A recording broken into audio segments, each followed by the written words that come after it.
And she talking about what child Wendy got up and pranced it for her and showcased it for her and let her see what it is. I say, well, Wendy, go on, let her know.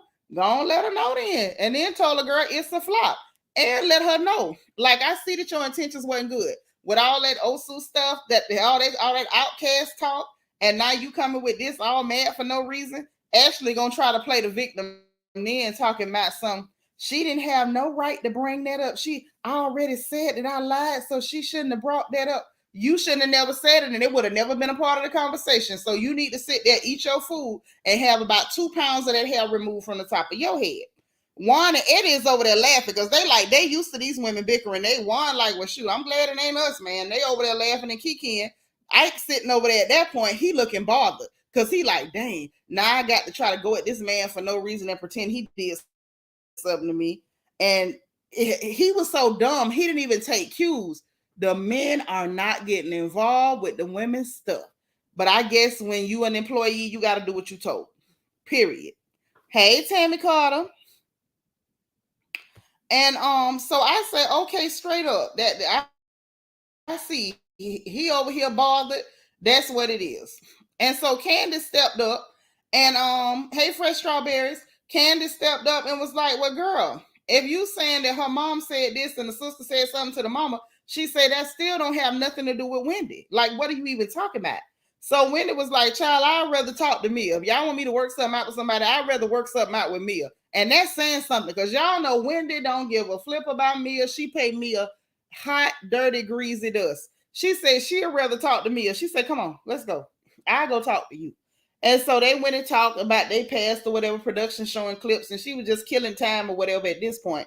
Robyn talking about, oh, that's deflection. She's going to talk to Mia. That's deflection, Wendy. Girl, you talking about deflection? All this crap y'all kicking up, trying to have these two women fight, and you got this idiot to come here and attack Wendy with lies about witchcraft. Baby, that's deflection. Them lies y'all told on Chris Bassett to cover up from Juan being at the hotel, motel, Holiday Inn. And when your girl start acting up, then you take her friend. See, that was the deflection. That was the deflection. When you and your friend Nneka allegedly had that girl to come out with them deep slashes in her neck fat to lie on Chris Bassett again on Tasha K. That was deflection. What this is dismissal. She dismissed that girl. She not talking about nothing with her no more. That's what that was. Trina saying Wendy paid her dust. And I like what Candace said. You can't hold Wendy for something her mom so-called did. Right. We don't even know whether she did it. The hell? Shanika said, I laughed so hard when Wendy and Juan introduced us. Said Juan just introduced us. I don't know him. He made him look stupid. Yeah, he did. He really did. Mm-hmm.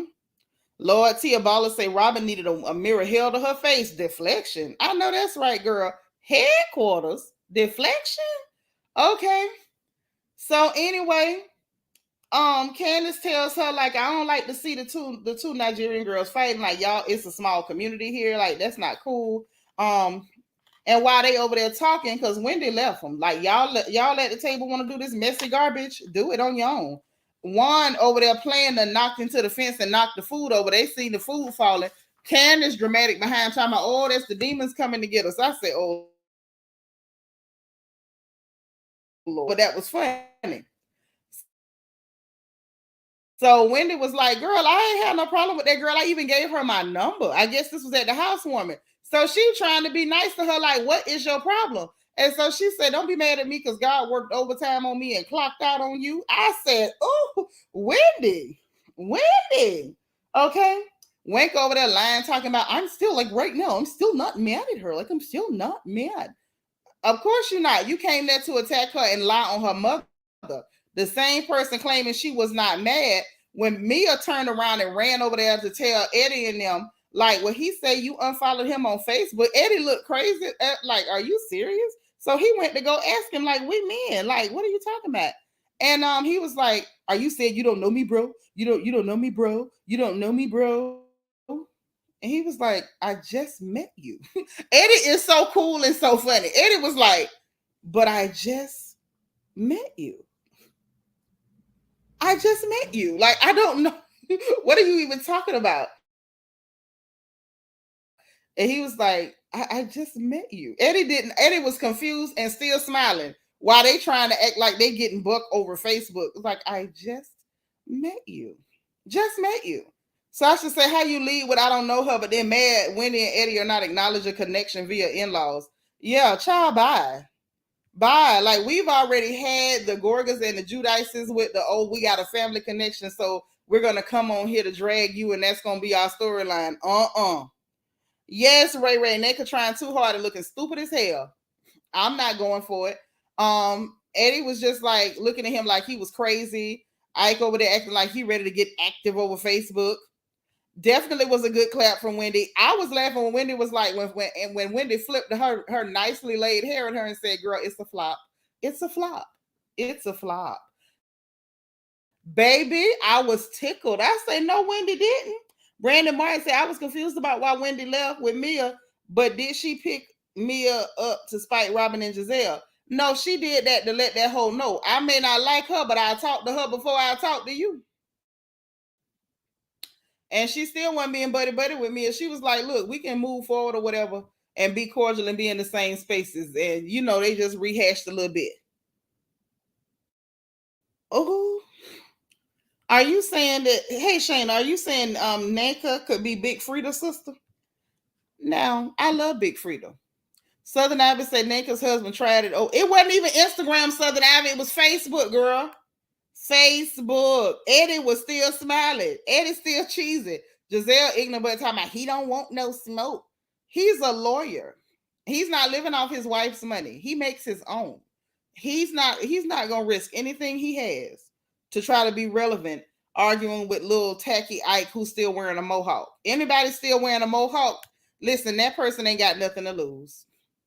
Anybody still wearing a mohawk is real suspect, and their character is questionable. Nano say Nneka better brings and says Wendy's mom phone number as Monique did with Jamal because that screenshot was fake. Yeah, because you showing somebody's name means what? What does that even mean?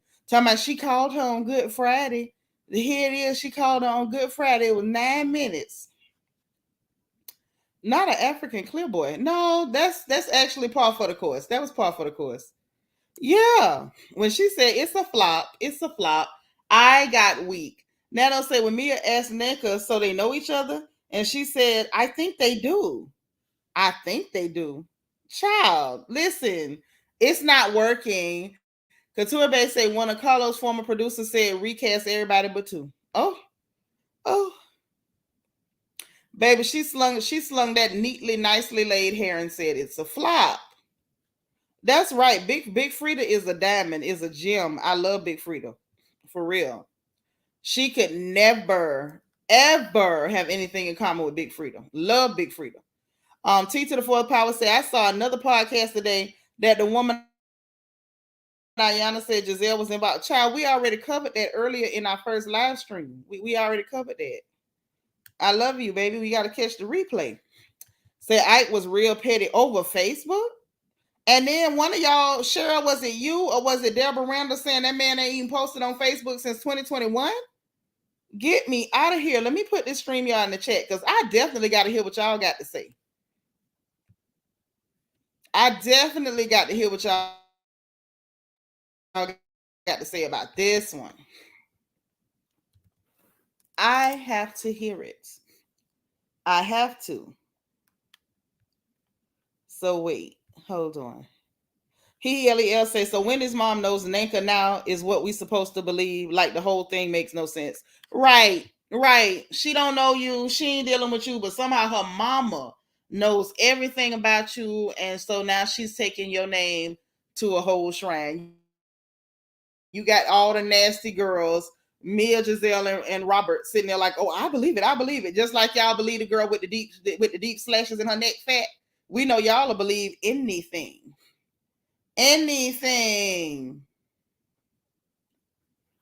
Child, my sister on the phone said them behaviors and wigs are not giving wealth or status. It's giving where in America did we find them at, and can we drop them back off there?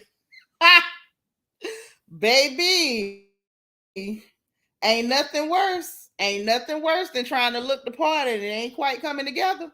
Trina say, is Nneka crazy? You coming for the two smartest people on the show, just stupid and ridiculous. Girl, I wouldn't have done it. You couldn't have paid me. Not unless I was ready. She tried it. Shannon say, little Robert Dixon looked like the head and shoulders. Only that blue confessional outfit she had on today. Yes. Hey, Kai. Hi, can you hear me? I have my headphones in. Hi. Can you hear me? Yes, girl. Oh, okay, I just have my headphones in so I can be sure. Yes. Okay, oh, this is gonna be a party time. This is confusion. This is a mess, and I think I'm putting some of the pieces together. I saw before I went Okay. to work today, I saw an interview that Nneka did with some blogger, and she was like, "Oh, I was just moving here." So apparently, she just moved to Maryland because some people are like, "Oh, well, if they're both Nigerian, also of the same tribe, then they most likely have run into each other before." But that wouldn't really be the case if she just moved to Maryland. Even more so, I'm going to be tired if every time she talks about them knowing each other, having connection, it is a photo of Wendy, Wendy's sister, and Nneka's cousin-in-law. Not Nneka's cousin, not even the brother-in-law, not a sister-in-law, not an auntie-in-law, Yeah. cousin-in-law. What are we doing here? She keeps changing it to Yeah. where, I'm assuming her name is Lebechi because they keep calling her Lebe. And so yes, apparently your husband's cousin, yeah, your husband's cousin is friends with or acquainted with Wendy's sister somehow. That still doesn't give Wendy. And Ivy is not on the show. And Ivy is a whole medical doctor. it to me it sounds like she maybe was using Wendy's name to try to get on the show. And I'm not I'm not gonna be against someone if like they don't Probably. really love the idea of someone using their name and you're not contacting them. Hey, Wendy, I'm so and so's cousin-in-law. Your sister's really good friends with my husband's cousin. I'm looking to get on the show. Could you put in a good word for me? Da da da. I don't know how she went about it, but I can see you saying like, I don't really love that. That she was just like, because I'm just like, this is weird. How do you notice your husband's no longer Facebook friends? Who checks that? Like it's too weird and contractive where at the same time you're saying you don't know each other, you're also fighting so hard to be in close connection. You are saying how we go from he unfollowed him on Yes, it's like Facebook. exactly. Who would be checking Facebook to make sure we're still following each other? Like you're weird. It felt like to prove a She's point. weird. Hey, Amara Grace TV. Amara says Nneka is a whole goofy thirst bucket, looking casket sharp with that light makeup. Girl, she is definitely wearing mortuary number 5. She's for sure giving mortuary number 5. It because I'm just like, Like for real, for okay, real. you're trying to say they're supposed to know each other from undergrad, not even grad school. They didn't go to law school together. They didn't go to medical school together. You're saying undergrad, and then undergrad at University of Maryland Park, that huge school. This is what we're doing. This is Yep. the connection. And the homeboy is really That's looking like he's exactly about what to they're box doing. someone I'm over like, it. who the hell remembers who they was in undergrad with? Unless that was your partner, you're not gonna remember them like that. Nobody does. I don't even remember And some you, of the people I used to smoke with. Who uh, remembers people from undergrad? and you also peep how Ashley, her panties got a little twist when Wendy brought up like, well, we had this falling out because Ashley came to me and told me about the Osu thing, and now it seems like you're tying in the Osu thing with the shrine and the voodoo. And Ashley's like, I don't like how she brought that Yes. up, but I cleared it. Heffa, if you said this, and I'm sorry, I know someone just joined, because my other thing is Nneka is now going on interviews saying that what Ashley did exasperated things. So maybe Wendy heard you were trying to use her name on the show and she didn't really like that. Okay. So maybe it was like, no, we're gonna keep you over there. But if you are saying on your interviews that Ashley exasperated all of this, and if you're someone who understands your culture and you understand the implications of this, I don't know why you're acting like it's so crazy. I'm sorry, I grew up with African aunties going to an African church and all that kind of stuff. I have seen people fall out for less. I've seen them fall out for less. Let alone you trying to tell me that I'm from a Okay. low caste on a national TV, on But international listen, TV. girl, hold on. Look what Amara said. Now, Amara, you must be new, girl, because we already Oh, talked oh, about what her husband Ike be doing over there at University of Maryland. Y'all remember I told you now. because one of the girls that go to school over there, I showed y'all the inbox. I scratched out her name, but she said that I'd be over there buying coochie from the girls using Nneka's money. That's what she need to be worried about. That's what she need to be worried about. Real life. Amara, you right, girl. Yes, Tammy Carter, mortuary number 5. That is the name of that foundation she wearing. She be looking just like herself. Shannon say, do Facebook give out alerts when people unfollow you? No, they do not. No, they do not. There might be an app, but if you have an app for the Instagram, I maybe can give you. But if you have an app for Facebook about who unfollows you, you are too pressed. Way too pressed. Way too pressed. Like a quesadilla pressed. Like you doing way too much, babe. It's giving panini. Hey, Lauren. Hey Kai, everyone in the chat. What's up, girl? Nothing much. This show, oh my goodness, like I think I'm gonna have to shift over to clips and just reviews because it is just like so It's annoying, abusive. but it's just somehow like raises my blood pressure. I'm just like, what is going on? Like even when I was younger and used to like sneak and watch Bad Girls Club in like elementary school and middle school, I would not feel this moved by a show, but it's a mess. Nneka is a chop.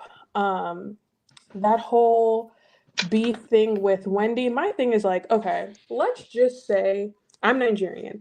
Let's just say what Nneka is saying about Wendy's mom is true about the conversation in regards to the conversation that she had with Nneka's in-law or cousin-in-law, whatever. I think that Nneka is grossly misrepresenting that conversation. So, like, I was talking about this with Yep. my friend and a cousin earlier. I equate this to hearing or to like overhearing a Black mom telling her child, I brought you in this world, I'll pick you out. At face value, that mother sounds murderous. But when Right. you understand the context, you are able to recognize that she's just saying, hey, stop acting a fool or else I'm going to check you. Let's say what Wendy's Right. mom said was true. She was at the gist of what she was getting at was, haven't I prayed for you? Haven't I been a good person to you guys? Like she was just getting at like, hey, I haven't been an enemy to you. I haven't done anything wrong to you. When she says, have I ever prayed against you? Have I ever Have done I ever anything prayed mean or against you? evil to you? Right. Right. Yeah, So I it's don't, like, but I'm why with would you, you Lauren, on that. now yeah, so it's like, why would you now turn against me? What Wendy's mom was doing was checking her. She was speaking in a Nigerian auntie uncle parabolic Yes. like language. If we're just going with what Nneka is saying is true, Nneka coming to the Yeah, show I agree. and right and representing that as, oh, this woman is a witch. It's a She curse. like Sinister. how And she's not not. only that, at the end of the episode, she had the nerve to say, your mother's a witch. I was like, you Yes, disgusting trash. How literally. freaking dare. I was so pissed. And Mm, that's why I say right now, this show is on borrowed time with me. There are certain honestly. things that are way too triggering. First of all, I don't care how Americanized she wants to be, how much she likes to pretend like she's a clear girl in her mind by piling all that sidewalk chalk on her face and calling it foundation. You know Mm. good and hell well certain conversations viewed by outsiders will be used in some xenophobic stereotypical reference. Why the hell would you even say something like that? A Like there mess. are things that I know possibly could have been said that would have been misinterpreted, but I would never even say it on the airwaves to try to clear up something because I know people will take it and run with it. Right. Like seriously, one of my elders, I never forget, way back had said something to me like, if you don't behave, I'll, blah blah blah. Mm. And I know if I said that out loud in front of a mixed company and these people are not from that same culture, they're gonna take it, run with it, attach some xenophobic Exactly. filth to it, and make Exactly. it into something so disgusting. And that's why I will never be okay with this ugly mongoose of a heifer. She's ugly as hell. She's popped in the face, and you got the nerve to be slim fat. How the hell are you slim fat? We got one real bad body chick on the cast. That's quite enough, ma'am. Oh my goodness. Because I'm still not past the fact that her stomach looks like somebody's brain. Not a brain. Or forehead, or possibly the forehead of the Chicago Bulls. And you out here with your stomach all out. I'm gonna need you to be concerned with that. How are you holding that much belly fat and you still ain't managed to get a baby? How? How? Your husband doing travel medicine, you checking your ovulation charts, and when you ready to give birth, he gone 2 weeks, back 2 weeks, and you too stupid to figure out you can't get pregnant because he giving his sperm to everybody else. You too dumb to catch that. You're too dumb. While you accusing Wendy's mama of going to a shrine, it's very few witches that'll tell you to your face that they're about to fix you. That's number one. You're disgusting. Number two, while you accusing her of going to shrine, you might want to go see one to see if you can get a baby. Okay. You might want to go visit the river yourself to see if you can get a baby before his family bounces you out. Mongoose. Speak on it. Because if you know anything about the culture, I know my aunties, I know how I was when my son married. You got about a good 6 months before I'm looking at you like, why is your waistband not tight? What's the problem? Oh. Now she'll feel real embarrassed and real shame if her husband's mother pop up and that same cousin Lebe, who's helping her tell lies, because she'll turn on her too. If that baby don't show up, if they decide to go ahead and help him get another wife, you're going to be real embarrassed if they decide to push you out or just take him and move him in with another woman. You're going to feel real silly then. Why you not focusing on your own home? You're not focused on your home. Your husband right now got rumors out about him buying coochie from undergrad girls over at University of Maryland. Your brother, Ezubike, has a whole illegitimate child floating around in the world, and your entire family has turned your backs on that baby.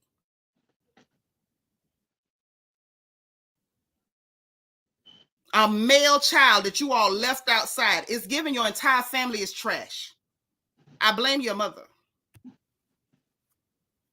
Hey, Isha. You know I had to get a baby. But go ahead, y'all. I'm sorry. They just irritated me so bad. Yeah, that was some Russians. That was some Russians. It's just because I think, because I don't want to be like, I can see in a world where like Winnie's mother said that, but as Lauren said to me, it doesn't sound like anything I haven't heard. So it just seems, it doesn't seem like you want to straighten it out. It seems like you want a beef, and the way in which that bee flew out of her mouth real quick, I was like, you were waiting for a moment.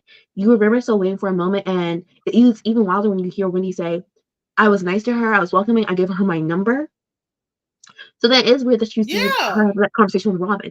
And I also want to know, what is the timeline here? Because it's like she's saying two different timelines. She's saying that because she makes it seem like these phone calls happened before the Ashley quote unquote misremembering happened. But then in other cases, she says like on the interview, she says what Ashley. Yeah, she says what Ashley did exasperated it, which means like then you got these phone calls. Because I'm like, so was she saying the shrine piece before the Osu conversation happened or after? Because then what else happened? So I'm like, so if again, it just makes it seem like you don't understand, and like you also because to me, I'm like, the conversation you had with Ashley then should have not looked the way it looked. If you had all this baggage and all this backed up stuff with Wendy, the conversation that woman had with Ashley would have gone very differently. And then it looks like Ashley and Nneka set that up. Kai, it wouldn't have went with, oh, she was nice. She seemed real nice. She wouldn't have been telling Ashley she was nice. She would have been saying I was met with glares and eyebrows, because that's what she told Robyn. That's what she told Robyn. First it was this happened beforehand. Then it was, oh, this was as a result of. Girl, why would that have been going on? And if Wendy had a problem with you saying her name at all, or sending people, as you say, to do witchcraft against you, why would she give you her phone number? Like, why would she even make an effort with you? That seems stupid to me. Like, this girl, her timeline keep changing, her lies keep changing. She's changing everything but them wigs and them teenage hair she got. She's changing everything. Yeah. Oh, but I always give like a newbie the first Hey, season. Juan. Hey, they don't, it hits different. I look at that. But yeah, to me, I'm just like, then it seems like you and Ashley had a plan about how the conversation was going to go. That way, Ashley can go and say what she said to Wendy and then back out of it. And then people can't inherently blame you for that conversation. Even though I'm like, because, Gabor has said it too. Like, I wouldn't even have that conversation with Ashley in the first place. But still, it seems like it seems like they set up that conversation in a way to alleviate them of any of the drama they were going to start. Or like a way out, because I'm just kind of like I think that Ashley did what she did and told that lie, hoping to get a really bad reaction out of Wendy. And when it didn't happen and production called her on it, it was like, oh, I said it wrong. I didn't mean to say it like that. And I think she immediately told Karen, like, I might have said it wrong because Wendy didn't give her the explosive reaction. Like if Wendy had reacted the way she wanted her to and went off and this, that, and the third, I still think she would have backed out, but they would have made it more look like, oh, see, it was just a misunderstanding. Look how Wendy is acting. Wendy didn't give them what they wanted. And to be honest, I think Wendy didn't give them what they wanted tonight either when she told her it's a flop. And she got up and pranced her pretty black self around and let them get a load of her. They were feeling it. And I liked it. Because it was a flop, y'all. It was a flop. It was. And her husband, Ike, him doing all of that over Facebook. Girl. I went to school in the DMV. I went to George Washington University, which is a little far from UMD College Park, but like I have friends who went to UMD. That is not some like little mini town, like just random school. That is a ginormous school. Giant. Like their ASA association, like that is not some, little club that the 5 Africans on campus just put together for themselves. And then also like them just being Black at a PWI and then also being Nigerian, that doesn't equate to them knowing each other. The fact that Ike still has an accent now, I'm going to assume that he was an international student. The international Nigerians do not necessarily become, it's not that they beef, but they don't become the best of friends with the first generation Nigerian Americans. Those are 2 separate friend groups, if you will. So maybe Ike knew of Wendy's husband, but it is very plausible that Wendy's husband has no idea who this man is. So them trying to make it seem like, oh, they were in this group together, like it was some like storefront church Bible study, makes no sense. Like it's very spooky. That's why I said we right back to Giovanna, that B from Clark. Remember she did that to Eva, like, how could you not know me? And girl, I'm a Clark Atlanta University alum. I can tell you we don't know everybody on campus. It's just not possible. Weird. And then the way he yelled at Nneka, I was like, ooh, what is going on in here? But here? Nneka was getting rough with him too, telling him to shut up and stuff, and like getting all in his face. I'm like, ew, y'all are gross. Right. It's giving y'all are there because she needed to say she had a husband and you needed access to her daddy's money. Because I don't see, where's the love, honey? Okay. Where's the love? And literally what you were saying earlier. Listen here. Because I don't talk to daddy like that, and daddy don't talk to me like that either. I don't know what that is. That's nasty. Ew. And with the way you were saying earlier, like, listen, a Nigerian family, a man's Nigerian family is quick to send somebody out their house. Like, so Nneka, you're gonna have to go, right? That whole situation was crazy. And then, like, literally, how do you know that someone unfriends you on Facebook unless you go to their page? Like, it doesn't make any sense. What a weirdo. It was like they were trying to imply that, like, oh, we interact all the time. We're such good friends. And, oh, he disowned me. Disowned you? The hell? Has this man ever spoken to you, dog? He was like, I just met you tonight. Oh, wait, Seanitra. I just met you tonight. It's so weird. Y'all are so mad about them saying they don't know you, but every time y'all get together and meet on the first time on this show, y'all act like y'all have never seen each other. She Right. didn't admit it. If y'all are still upset about them acting like, hi, Wendy, remember we met so and so and so, or hey, Wendy, your sister's best friend with my cousin-in-law. Y'all acting like y'all are also being weird about Right. this. If the if one of the three versions is supposed to be true, if y'all know each other and y'all hot about Facebook and hot about this, even though all of a sudden now Mia asks you, well, have they talked before? And Nneka's like, well, I don't know if they ever talked. Ma'am, then why are we arguing about Facebook? Why are we arguing about Facebook and you don't even know if they talked before? And that Oh was the my thing when he was goodness. sitting there like, you don't know me, bro. You don't know me, bro. I'm like, ew, how gross. You sound musky. First of all. Number two, why wouldn't you just say, man, we were such and such together. We used to go play basketball together. We used to club together. You was my partner. You used to date my friend's sister in school. Like, you had nothing to make the connection. If I know you, I know how and why I know you. Girl, Right. we were, or dude, me and you were both friends with so-and-so. We used to go to their events and stuff. We would see you out. Like, nothing. You couldn't give him nothing but, you don't know me, bro. You don't know me, bro. Like, ew, stop that. And I'm still disturbed at the mohawk that was not faded on the sides. It was not faded. That was a blunt cut. I'm like, so now your barber is a criminal. Your barber's a criminal. That was straight fraud. That was a fraudulent haircut. You sitting up here looking tragic. Looking like you literally wear sneakers with no socks. Following this lady around while she talks to you crazy, tell you about her ovulating. And now you're pretending to be mad over Facebook. Really? You sure? A mess. Eddie looked at him like, oh, this is ghetto. He's a little too ghetto. That's how Eddie was looking so like. confused. Eddie was so Yeah, confused. like, what is this? And Ike really did miss the memo that the husbands on this show don't argue and go at it. Like, even with Monique At and Candiace, all. like, At being all. Eddie's looking at him like, what the hell?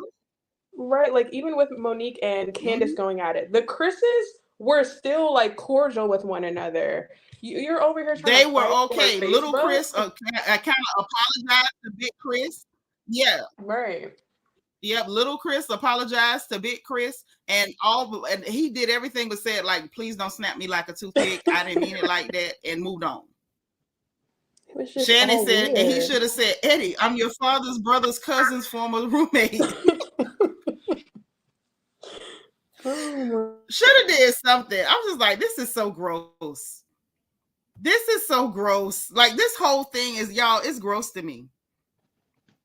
I still want to know why did Nneka show up in that bubble vest? Why would she have on a bubble vest indoors to play pickleball in a sports bra with her wrinkled stomach and no babies? Like, I'm still trying to understand this whole getup. And between her and Robert, I don't know what was going on. Gizelle and Ashley even look decent compared to them. Oh man. Also, why are the producers letting Gizelle act so nasty towards Wendy? Like, it's one thing to be like, oh, I'm not going to talk to you or interact with you. But the way Giselle's whole energy shifts when Wendy walks in the room, the nasty stares, the glares, how she contorts her face, it's like, if you're that moved by somebody, leave the show. Like, what are you still doing there? And I still don't understand what her beef is with Wendy. She don't understand it. I think to a degree she does. No, I know she does, but it's still I think from an delusional the place. biggest. I think she's never going to be honest. I think that she's still like I said, the same thing that vexed her about Monique. These are women that she feels like she is above, and their lives are leaps and bounds exponentially better than hers. And every time she tried to bring these two beautiful, dynamic chocolate women and put them in their place, they've always put her in hers. And that's what hurt her feelings. It's like, you better than me. You're more quick-witted. Your mouth is quicker. She's not their match. And she's bothered by it. And then the fact that she tried to lie on Candace's husband and Candace put her in her place and drug her, her dwindling uterus and her proximity to whiteness, honey, she's 3 for 3. She's got 3 pretty black women back to back, one after the other, that she has tried to elevate herself above and was quickly thrown back to the dust and gutters from whence she came. That is why she's bothered. Because all 3 of those women have her blood pressure elevated. I saw her blood pressure going up. I saw her cholesterol rising and all of that. I think I saw her ankle swell up a little bit. Oh, goodness. Yep, I agree, Amari. Get rid of Robert. See how Gizelle does on her own. What Ray said. You know Ray be saying crazy stuff. Let me see what she said. I don't want to miss it. Y'all be saying all kind of stuff in here. I can't even find Ray comment. What did Ray say? Golly. Y'all leaving me out of the jokes. We up here talking. I'm missing everything. I'm mad. Oh, no. Here you go. Wait. I think this is it. She say, and Gizelle, no, she called her Jiz Hell. Gizelle knows she's no match for Wendy. Wendy is intelligent and Jiz Hell is not. Yeah, at all. Not when she said, I think he in high school. He looked like he in high school. But she kept saying, I only drank Casa Azul. I only drank Casa Azul.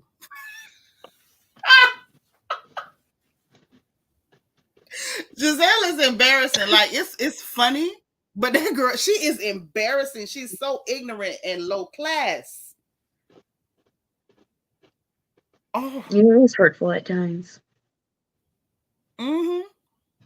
But for real, like this show is starting to become very triggering and very abusive, and I don't like it. And like I said earlier in this stream, if Potomac producers, Bravo in particular, do not like West African women, stop inviting them on your shows. Period. Like I'm at this point, I'm over it. I'm over it. It's very disgusting. Why would you bring these ladies there just to attack them and bring out all type of stereotypical xenophobic references? Like, I'm over it. Like, honestly. At this point, I would sign up voluntarily to watch the entire last season of RHOA back to back with no bathroom breaks before I'll go through this. This is not okay. Oh my goodness. Like, for real, if you got that big of a problem with West African women, just don't have them on your show. Don't invite them. Who asked you to do that? Honestly. A mess. Like, for real, y'all, I'm grossed out. I am so grossed out by these people. Like, even Nneka's energy just coming into the scene didn't make sense. Like, you, out of your own mouth, you're saying Wendy's sister, Wendy's mother. Why are you angry at Wendy? And calling her a female dog over her sister and her mom. Right. It made no sense. She was sitting there ready. She was sitting there ready to snap. She had to be, because when her and Wendy were both saying the same thing, instead of her saying, right, you know, she goes, oh, now you're repeating what I said. And yeah, what's your hostility? What's the hostility for? You did. I bet you didn't attack the person who installed your wig, but you attacking her for saying the same thing you said. How you and your husband look tragic. Both of y'all look tragic. Both of them together. And it's just like the additional commentary from the other ladies. Like, it's just not like. Who approved this? Who approved this storyline? They've been waiting for an opportunity or somebody to open the door for them to say all of that xenophobic crap. They've been waiting for the opportunity to say all of that xenophobic garbage. All of it. And I'm thinking, go ahead and show your true colors. Do it.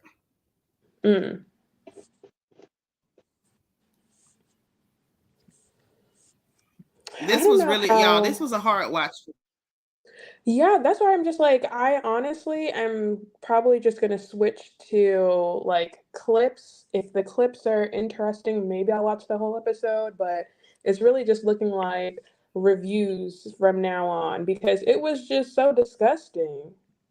And then all the women being like, It and really then, was. or all the women being like, oh, it's true. And Giselle's like sidekick being like, yes, Nneka's telling the truth. Like, what? Yeah, like, I don't know. It went over like a lead balloon, to say the least. That crap went over like a Mm. whole lead balloon. In Wendy's words, it was a flop. It was a complete flop. But the only thing that I really enjoyed was Mama Dot this whole episode. I enjoyed Oh, that. man. One thing about She Candace's made mom my is heart happy. she's gonna make sure that Chris is Y'all working. Yeah, Mm. you she was darn trying right, to as talk he about it. should be. As he should be. Mm. I can't stand him. He need to work. Y'all keep talking. I'll be right back. Or it shouldn't let us. But let's talk. Do I want to go back to that? No, because cause obviously I'm not Nigerian. I've just been in community with African churches and aunties and all that kind of stuff. And I just Mm. kind of it's just kind of wild to me to watch someone come on TV Mm.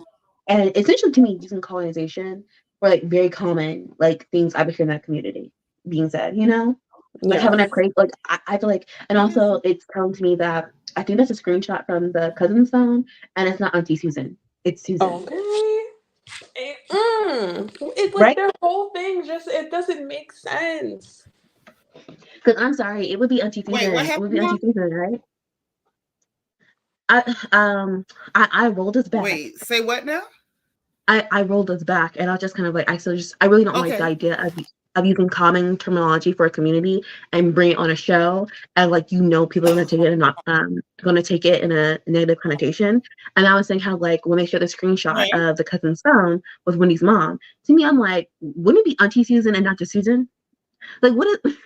That's kind of true. Like that would be. You know Right. what? Now that you mention it, that's a little off. Because I know in my phone, Auntie Rosie is Auntie Rosie. I Right. know before Auntie Franca passed, it was Auntie Franca, Auntie Grace. Yeah, you know what? Auntie Patience, Auntie Joma. No, I don't have none of them in my phone with their first name. Come to Right. think of it. Who does that? Right.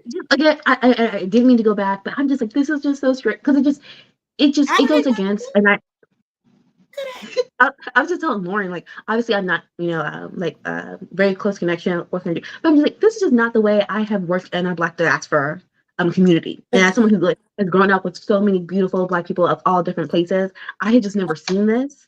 And so I'm just like, it would be Auntie Susan. And also when the cousin is talking to her, I'm like, why would you be Me gossiping about this and either. not saying and Niecy just Rose is Niecy is with us, girls. Niecy she's said with that's me. the dead giveaway. It just because I'm just like, and also as you said, like when the cousins were repeating the Now, story, what about the why was it cousin Lebe? when we saw the cousin repeat like the FaceTime call, as you said, it was very strange that Nneka had, oh, don't I pray with you, da da da, but the cousin's like, oh, some shrines, it was just above me. I was like, you're trying to roll this back because you now know that it has blown up. You're trying to roll this back. That's what I was getting from it. Like she was trying to roll it back. Because to me, because doesn't make Yeah, sense. she was If definitely Nneka trying to just roll it if Nneka just moved to Maryland and Ivy, Wendy's sister, has been in Maryland, is a doctor in Maryland, and she's close friends with the cousin. That means the cousin's more implanted in that community in Maryland compared to Nneka. So, baby, you are not going to move to Potomac and blow up my spot. Right. I'm going to roll this back. Mm-mm. You're not going to come up in Potomac, coming from Wisconsin or LA, wherever you were, and coming up and blowing me up. Because it's also strange that you see all these photos and it's Wendy and her sister or like the cousin-in-law at the different galas, but we have not yet seen a photo of Nneka being somewhere. So I'm getting together like it maybe really was that she was moving to Potomac and trying to use someone who's now prominent in that area to get into the community there. Uh-huh. Oh, man. Wow. Girl, you blew my mind with that one. I didn't even think about the fact that she had her as Susan. Really? Right? Susan. Like, even if I was putting That's my aunt's number in my phone fast, I still wouldn't just put the first name. Like, that's weird. You wouldn't. Like, I can literally pull up my contacts and all of my aunties says auntie. Every one of them, even the ones that are not blood auntie, like Auntie Joma, she's not blood. Auntie Rosie's not blood, but there's still auntie in my phone. I would never just put their first name in my phone, ever. And ever. Sorry. Like, it wouldn't happen. From a Black American experience, like obviously we call like close family friends, aunties or cousins or uncles and that kind of stuff. And I do know like more in African communities, it could just be your friend's mom or anything like that. You would still refer to them as auntie even if you're not that close. So it is just odd that you have her in your phone as Susan. It's odd. Yeah. It's odd. You wouldn't just put their first name in there like that. Like, come on. That don't make sense. Lord, look at my Ashley. She said, your auntie Seanitra in my contacts. Thank you, Ashley. Thank you, Ashley. Yeah, it doesn't add up to me. It's not adding up. It's not adding up. It's giving, web of lies. It's giving big web of lies. But it was, to me, Eddie's face was everything. Eddie was confused as hell. Like, what are y'all talking about? And that is so true. Like, why is it that Nneka and her husband are like, oh, they know us, but then Eddie was literally like, Juan just introduced me to you. Like, why are you guys not seeing in the moment? No, you do know me. Or we have met. Like, that is weird. Right.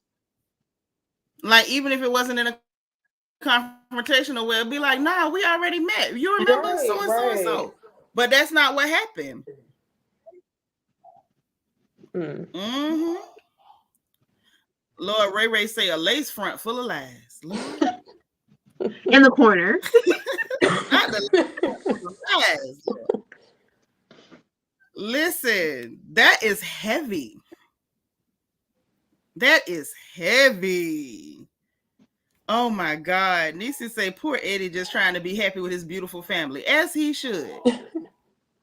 As he should. Sweet little Eddie. I like Eddie. Eddie is so non-problematic. Eddie don't get in nothing with nothing. He don't have mother-in-law problems because he's a great son-in-law. He don't have husband problems. He don't have dad problems. Eddie's just a sweet old Eddie. Why is everybody so comfortable lying on Eddie? Right. And he's Happy Eddie because he done trademarked it. He is Happy Eddie officially.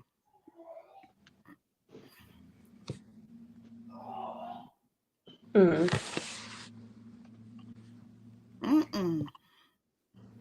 Did you see the way Robyn got so angry when Karen literally was just like, hey, Robyn made it? Like, that was so... Yeah. Stop saying my name.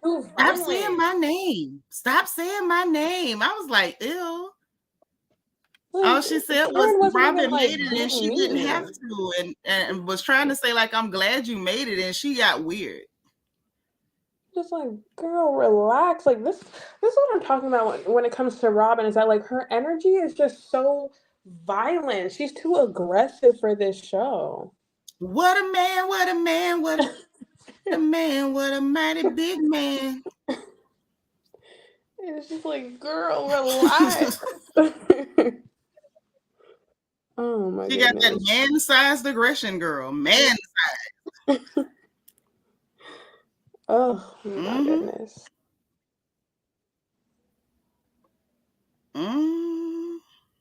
Yeah, but apparently this whole Nneka Wendy beef storyline is supposed to like play out for a long time too. Like that's what it's like. Potomac is really on. I really am. I'm gonna stick to clips and reviews next Sunday and just see how it goes because this is just so all over the place. It is. And I think that Divitude has a point. They want to drag him into that. Like, they want to dirty that family up at all costs. They have tried to throw dirt on this family ever since they pulled that, oh, it's a clear woman at the law firm who's pregnant for 2 years. Like, ever since them lives. So it's like, y'all been trying for the longest to dirty up this nice, squeaky clean, beautiful Black family. And you're so vexed that now you have resorted to calling Wendy's mother a witch. And we got childish people online. Oh, she bleaching. Wendy, why is your mama bleaching? Is she Wendy's mother or is the mother her mother? Like, so is that her child? Can she spank her? That lady is old enough to do whatever the hell she want to. Now, would I do it? No. But how is that Wendy's fault? If you've allowed your mother to misbehave, Wendy, shame on you. Her mother is grown. Hey, Cynthia Gross. But like their behavior, I'm over it. I'm over it. It's the so attacks, like I said, the attacks on West African women, I'm not for it. They definitely have been waiting to go ham at Wendy from the cultural aspect because my thing is Ashley and Wendy have been on good terms for a while. Why would Ashley bring up, oh yeah, I saw this article about Osu to Nneka for the first time when you've been good with Wendy? Why haven't you asked Wendy about this whole time? Girl, it's not only that, don't forget she has her own friend that she can't even pronounce her name. Remember, don't forget Ngazi, whose name is Ngozi. Her friend Ngazi, I'm good friends with Ngazi. So you're friends with an Igbo girl, but you never ask her. You waited until you met Nneka in front of a camera to ask her about an article from like 3-4 years ago. Really? But you're friends with Ngazi.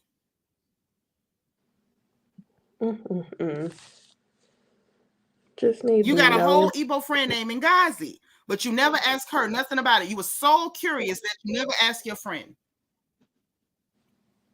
These girls it's like they're not just liars, they're corny liars. Ugh, my goodness. Mm-hmm. Can't even. Because I was really thinking about it. I'm like, wait, Wendy and Ashley were not on bad terms. Like, for her to even be trying to sneakily, like, get some stuff on Wendy. Like, and this was old. But Ashley don't have to be on bad terms with you to attack you. Ashley is Team Yellow. So whoever Team Yellow has decided to attack and go against, they have meetings. She's going to be down for it. I can tell you how you can get her. We can do this. We can do that. That's who Ashley is. Ashley's not to be trusted. She's a nasty little cow. And that's one thing. Like, I don't know why they allow them to be these pseudo producers, because Potomac has really turned into, I heard this rumor from this random obscure blog on the internet. like what? Oh God! Wait. Did you say I heard this rumor from this random obscure blog on the internet? And they'll be like, oh, and they'll try to like make a story out of that. It's like, what? And then they try to make it a story. Girl, what's funny is it'll be the same random obscure blog that they said lied on them. All these people lied on me. They're spreading stories. They lied on me. It's the same blog who told the world about Gizelle and her herpes.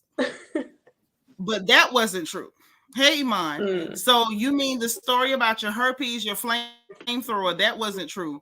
But Eddie and the clear woman in the 2-year pregnancy, that was the truth. Like, girl, bye. Stop. Oh, my goodness. A mess. It's That's just what I'm weak. just like, That's what the producers? I'm like, that's what I'm just like, where are the producers? Why are they allowing this? That's so weird. And then the same blog that was talking about Gizelle having a flamethrower between her legs, the 2-year pregnancy from Eddie and the Clear Lady, is the same one who says that Wendy was cursed. They didn't even say she was outcast. They said she was cursed. I'm like, who cursed her? Like, what the hell? Like, did she commit some abomination? Like, what do you mean she's cursed? And then they bring up old Sue. I'm like, see, this is why when you don't come from that background, stop trying to talk about things that culturally have no connection to you, because you sound stupid. Right. You sound ignorant and stupid. Ignorant, hateful, and stupid.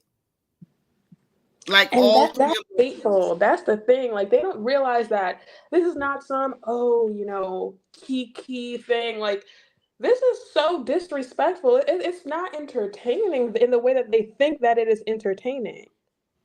Yeah, it's not entertaining at all. It would only be entertaining to someone who is, as I said, xenophobic, hates West African people, and you're looking for an excuse to just throw stereotypes and nastiness at them. Like, that's the only reason you would think this is entertaining. There's nothing entertaining about this. It is truly disgusting. Yes, Nisi, the everlasting pregnancy. The blog told a lie about the clear woman being pregnant.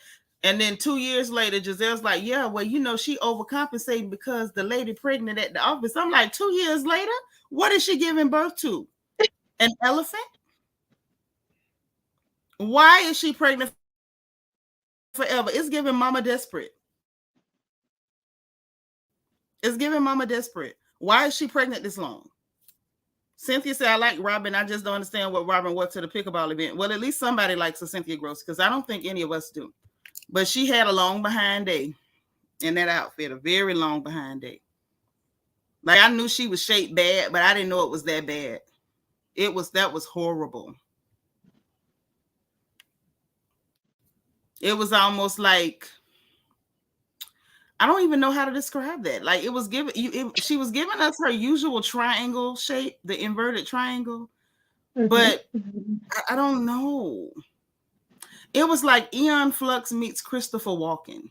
Like, it was weird. It was a lot happening with that outfit and that shape. It was a lot going on. It was a lot. A whole lot. It was a lot that should not have been happening. I would say hurtful to the eyes. Like, what would possess her to put that on? Huh? Kai, what you say? I said hurtful to the eyes. It was, but it was also confusing to the eyes. It was confusing. Like, my eyes didn't know what to make of that. I didn't know what to make of any of that. Lord, Ray say, Wanderer Dixon sees what we see. Apparently. And that would explain why he is like really checked out. Iman said it was a weird episode. Everyone felt uncomfortable as a group. Is it just me? It was contentious. It was a lot of tension and roughness. Give me Chef to say Aeon Flux is a deep cut. I mean, for real, it was definitely giving me Aeon Flux meets Christopher Walken. It was.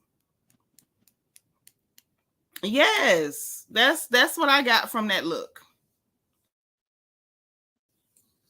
What? It's like if she had caught a fly in her eyelash, y'all couldn't tell me that wasn't some Aeon Flux energy, for real. Ray say a whole lot and not enough at the same time. It was a lot. It was a lot. All over Rainbow Dots, City Trends, all over those places. All that cheap spandex and jersey knit. Since you said, I know many over here are not Robyn fans. Yeah, the outfit exposed some interesting curves / lines. I saw lines. I saw not one curve, but I saw a lot of lines, Cynthia. Yeah. No, it's not that not many. I mean, literally, don't nobody like her over here. You got her all to yourself over here. She's all yours. Bianca says, sis, that triangle took me out. She know good time well that was not pleasant. And if that's her idea of sexy, that's one issue, right? I don't know. I hope she don't be waiting for Juan at the house and hitting them with them smooth dance moves and them outfits, nothing like that. Because baby, I would pay to see it. Now that's one thing Robyn is good at. When she call herself trying to dance, she's entertaining. I don't know what the hell she be doing, but it's entertaining. She better than Britney Spears. When they had that TikTok dance class last year and Robert was in there with them stiff, strange gyrations, I say, boy, she was the star of the show. If she ever started an episode, that was her one.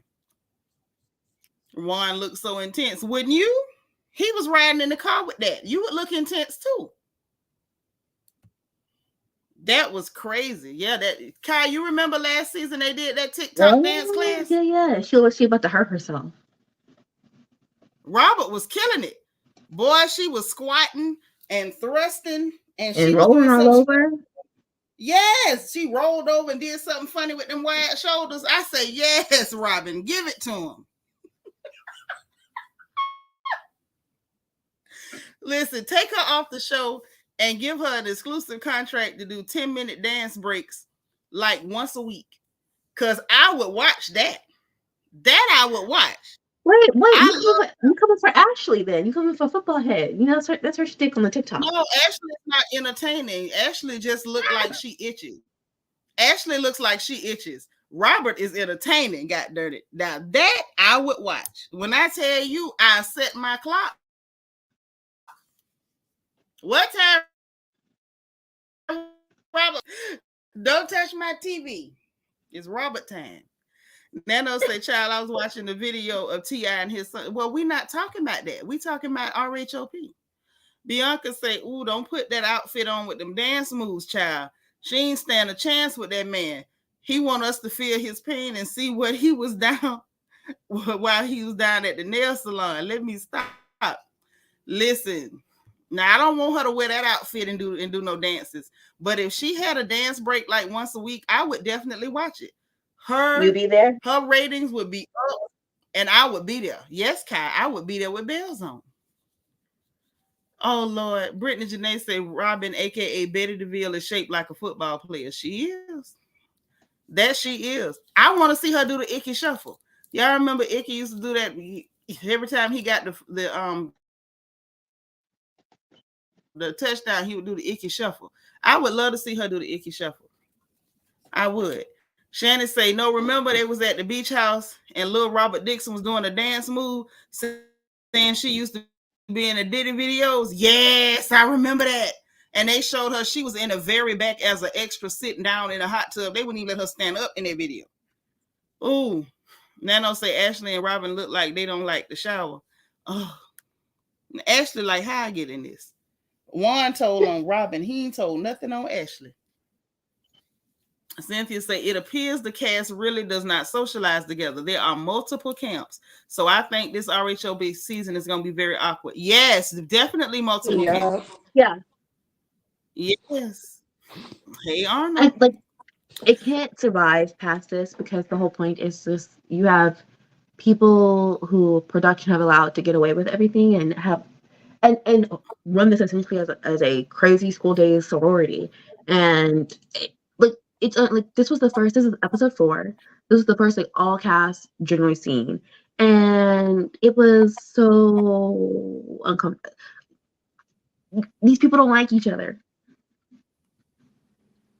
and they don't want to get over anything.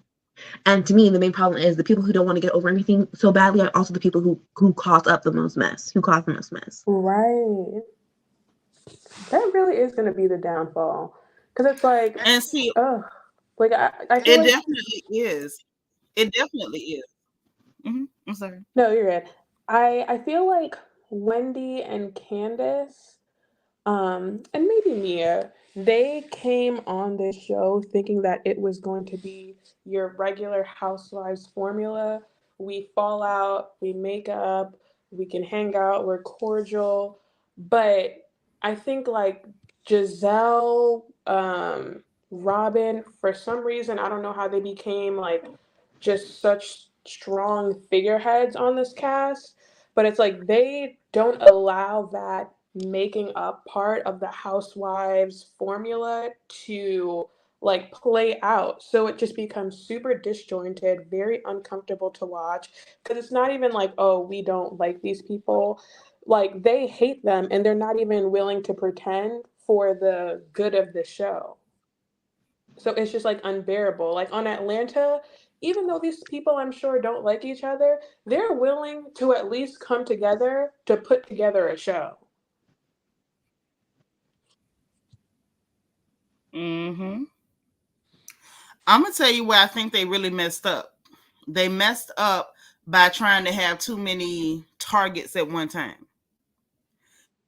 They've always been okay as long as they target one person. But now Mm. you're trying to target Wendy. You're trying to target Candiace. And then so now you got Karen and they're pissed because of once again, Karen is not going to help you target anybody. So you know eventually Robert is going to start trying to target Karen. That's why they can't Mm. they keep ending up with two whole separate camps. Because they keep trying to target too many people.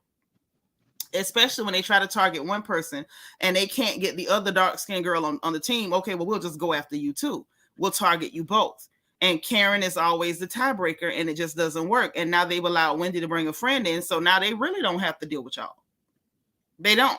And so when you have that as your dynamic, what happens is you got, like I said at the beginning of this season, you got Team A and you got Team B, right? Mm. So got people and make faces. You got Sharice, which Big Reese may be real on every every once in a blue moon, but she's not entertaining. She's not even like, there's no charisma. Like her energy is low.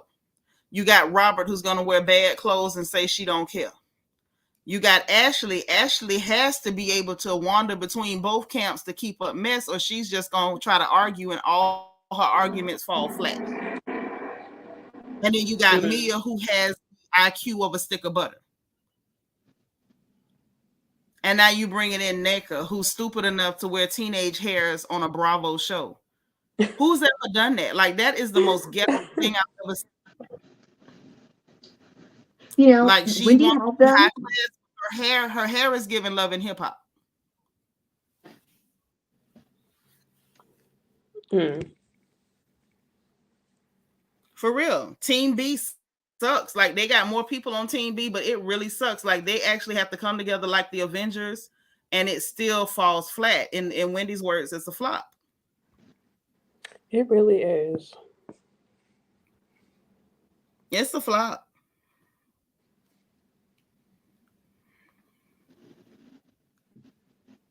Mm-mm.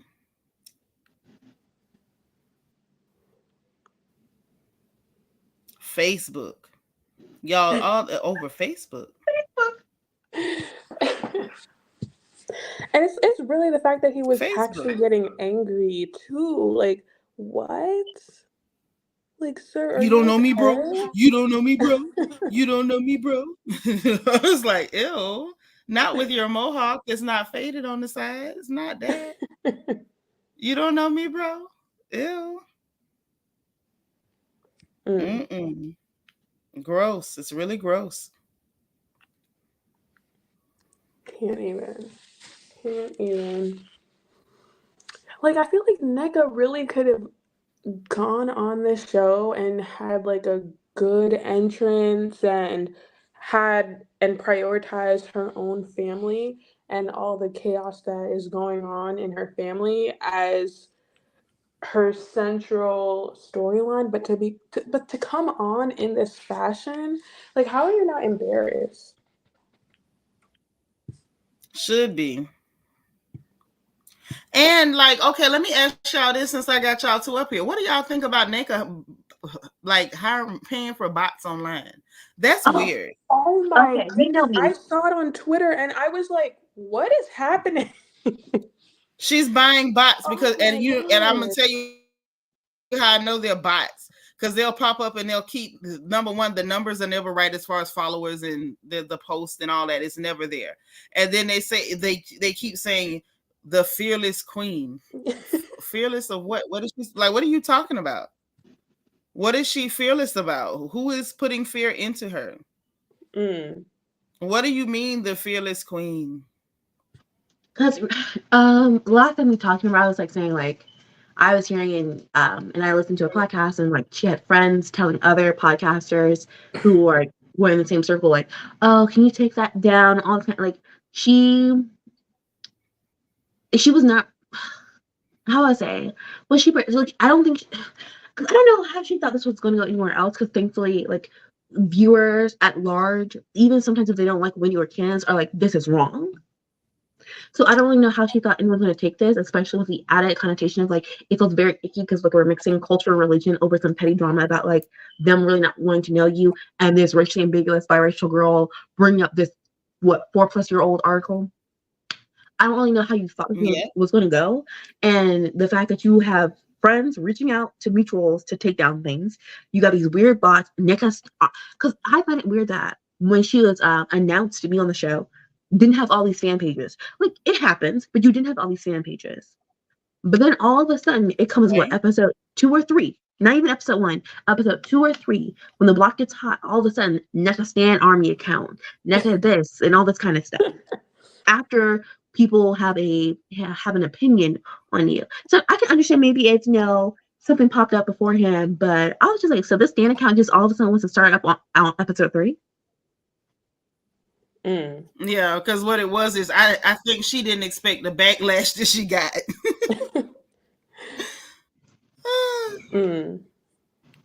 Yeah, no, she was not ready. Oh no. A mess. I was really done. And okay. And what about Gizelle trying to flirt with the poor waiter who ended up calling her yes ma'am? Did that give y'all a kiki? Because it gave me a bad kiki. Hey, Lil Mackie. Because when he looked like he in high school. And that boy was like, they said, how old are you? He said, I'm 28. He said, she said, you 28? Yes, ma'am. I said, ooh. That baby was not flirting with you. That baby wasn't flirting with you. Oh, leave the children alone. Leave the children alone. I just know what's happening to Gizelle's skin, but it's like, and I don't mean to come at, older women this way, but I feel like what's happening to Gizelle is like premature. It's like her skin has like a slight sag to it. I don't know if anyone else sees it, but I'm just like, especially around the jaws area. Yes, I'm like, her jawline, it was like the jawline of like a 70-year-old. And I'm just like, I don't know if that's a condition or something, but I was just like, girl, are you serious? Like, when he said ma'am, I was like, oh, not him putting you back in your place, because what?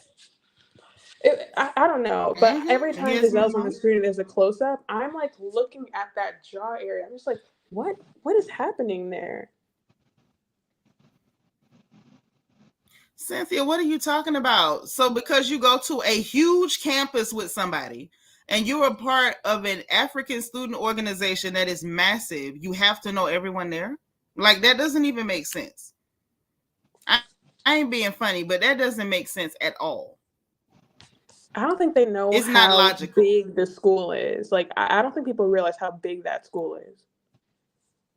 Can we be very honest? Unless you're on a school that's the size of like an elementary school campus, and even then, everybody don't know everybody. That is true. How would they know each other? Like, they're also that's like clear removed. people looking at black people and saying, but that's like clear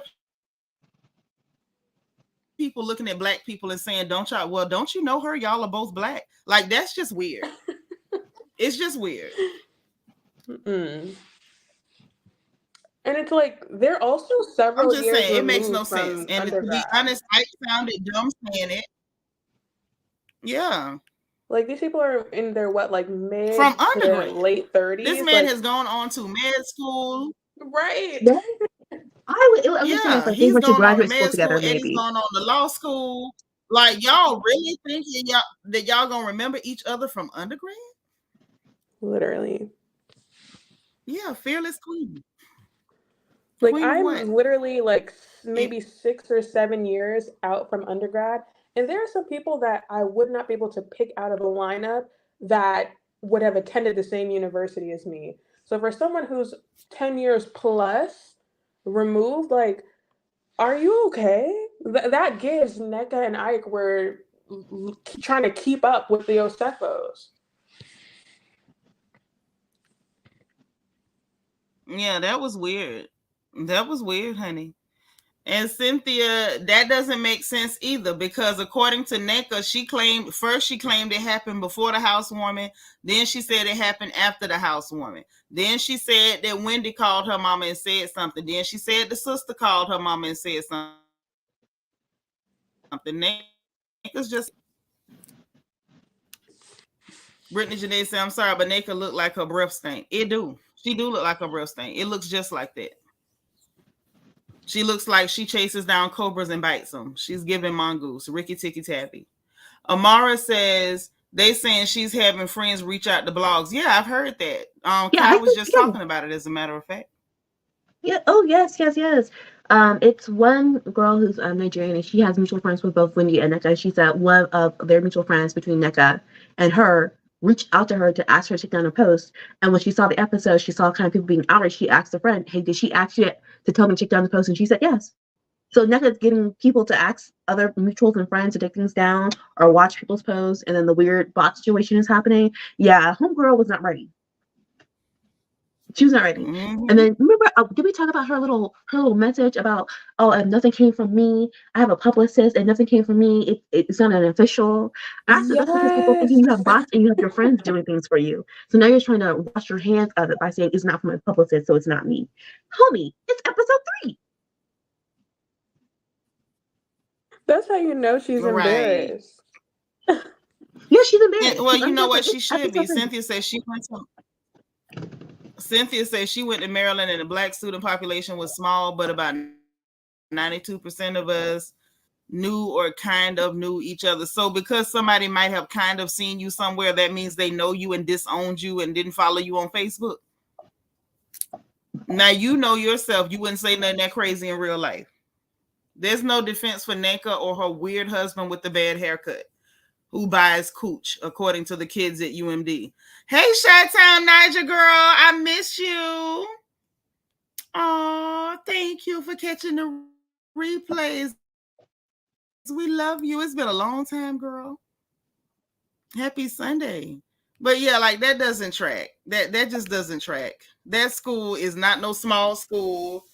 That's not a community college with like 3 portables and 1 concrete building, and everybody knows everybody. Y'all all eating lunch together and singing Kumbaya. It doesn't track. Eddie looked completely confused and looking at him like he was crazy. Like, I just met you. Like, I literally just met you. And then my thing is, like, even if I was saying, oh, we knew each other, why did he say in the moment, no, you know me from UMD, from the ASA? He was just like, didn't you? So you're saying you didn't unfollow me? Like, what? He was like, I just met you. Like, Eddie was looking at him like he was a nut. But what was funny, hilarious. Like you said, though, but even if he didn't say, you know me, because that's not normal either. The normal thing would be, yeah, we met before. Don't you remember we used to, you jog people's memories when you run into them and they don't recognize you. Am I tripping, or is that not the normal thing that happens? No. Because when I have run into so many people who remember me and I don't remember them, and I'm going to tell y'all the truth, sometimes I just smile and nod. Because even after they try to remind me, I still don't remember. But I don't want to make them feel bad. So I just be like, oh, okay, girl. Hey, girl. I don't say nothing. But that's what people do when they like, because I have a kind of a big personality and I'm 5'10", like I'm a whole giantess. Okay. So people tend to remember large, loud women. Okay. So even if I don't remember them, they may remember me. So it's constant that people, if I go anywhere and it's a place that I've ever lived, hey girl, you don't remember me? So and so and so. We used to be here, we used to be there, da, da, da, da. And I, sometimes it'll click, very seldom, very, very seldom. But most times it don't. I just smile and be like, yeah, girl, hey, He didn't even say, yo, Eddie, you don't remember me, man? We were such and such. Huh? No, now that I think about it. What you say, Lauren? Now that I think about it, it's giving Ike was a fan of Eddie, because isn't Eddie a member of Alpha Phi Alpha? Yeah, he's in some fraternity. Yeah, like I feel like maybe Ike I believe he is. Knew Eddie, but Eddie just does not know who he is. And it's like embarrassing on Ike's part, because now he's like, oh, I know you. And it's like, no, you don't.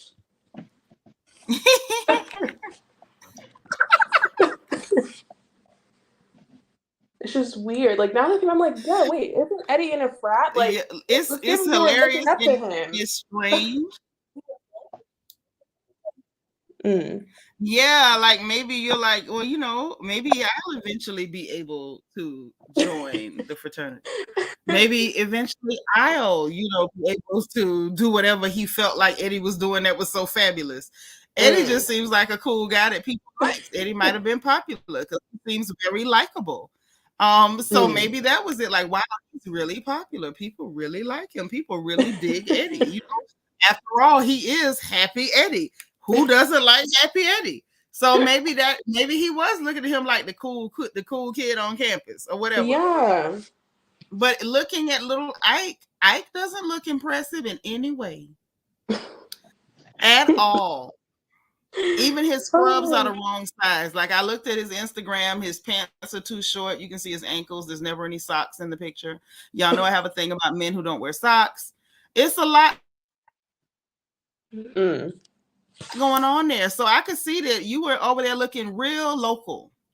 You were looking real local. I'm gonna just say that. I'm gonna leave it right there. You was looking real local. And maybe you thought that Eddie was so cool because he looked like he fit in.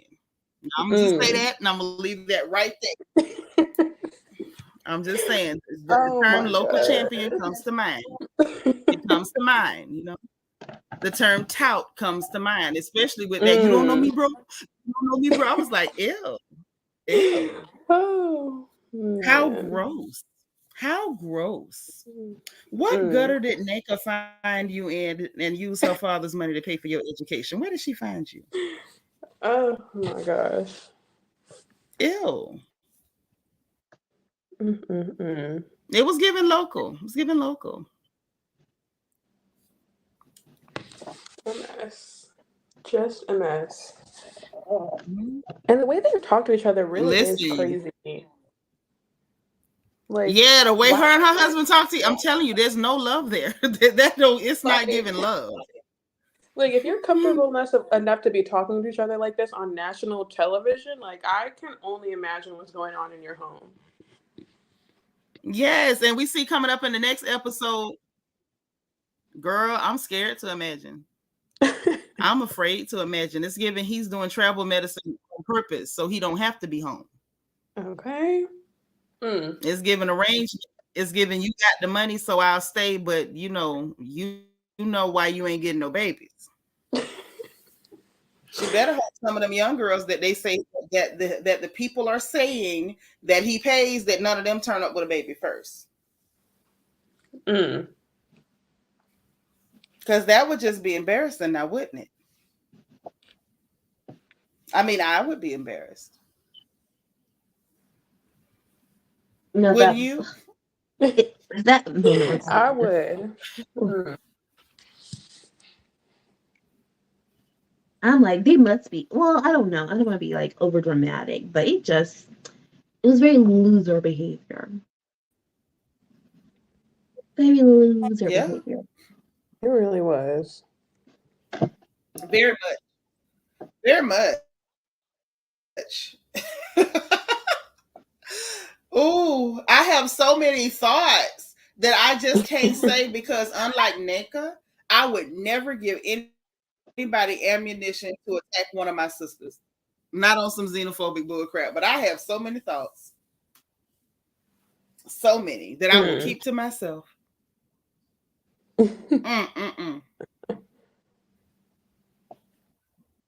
But it's clear why she's bothered. That's all I'm gonna say. It's very clear. Like crystal. Because the way she went from 0 to 100, like over nothing, it's like, girl, out of your own mouth, you're saying that the person that you're talking to right now was not the one talking mess about you, but you're yelling at her and all hostile towards her. Like, make it make sense.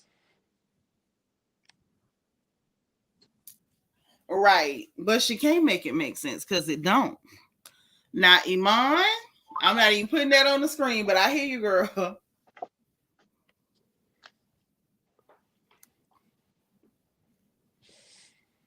Now, Ray, I didn't think of that, but you know what? I doubt it though, because she wouldn't, how would she know her?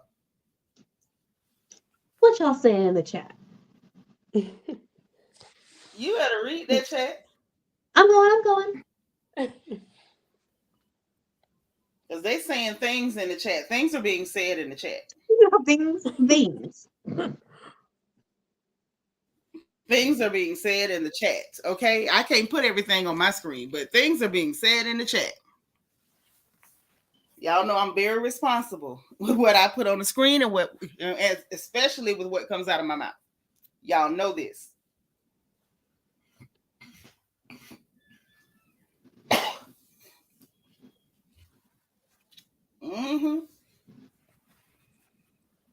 I'm really just so disappointed in Nneka. Like, I really thought she was gonna get on the scene and her and Wendy were gonna be the duo to really give the Green-Eyed Bandits a run for their money, and it's just like, wow. So this is how you're playing yourself? Yeah, like I was excited to see her come on. And I will say, I did not expect them to be a dynamic duo. I expected them to be okay, like everybody else is okay. I wouldn't expect them to link up because I would have felt like that was too forced. Like, why must they be friends just because they both happen to be from the same background? I wouldn't like that. That ain't cool. If it happened organically, bet. If it didn't, that's cool too. What I did not expect was for her to come in here and be an agent for clear supremacy. That's not what I expected her to do. It's like, wow. And it's a very bad look. It really is. Like, she did not think this through at all. Girl, she comes from a family that would leave a male child outside and illegitimate. So I'm really, once I found that out, I wasn't shocked. My goodness.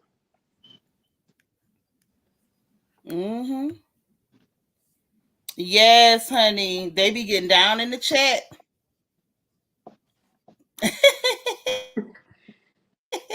Talking about putting folks in the corner. My baby Niecy Rose popped it off this time. Yeah, Niecy Rose stayed popping it off. Kai said permanent corner residence. Okay, because you be right along with them, Kai. You do. Yes,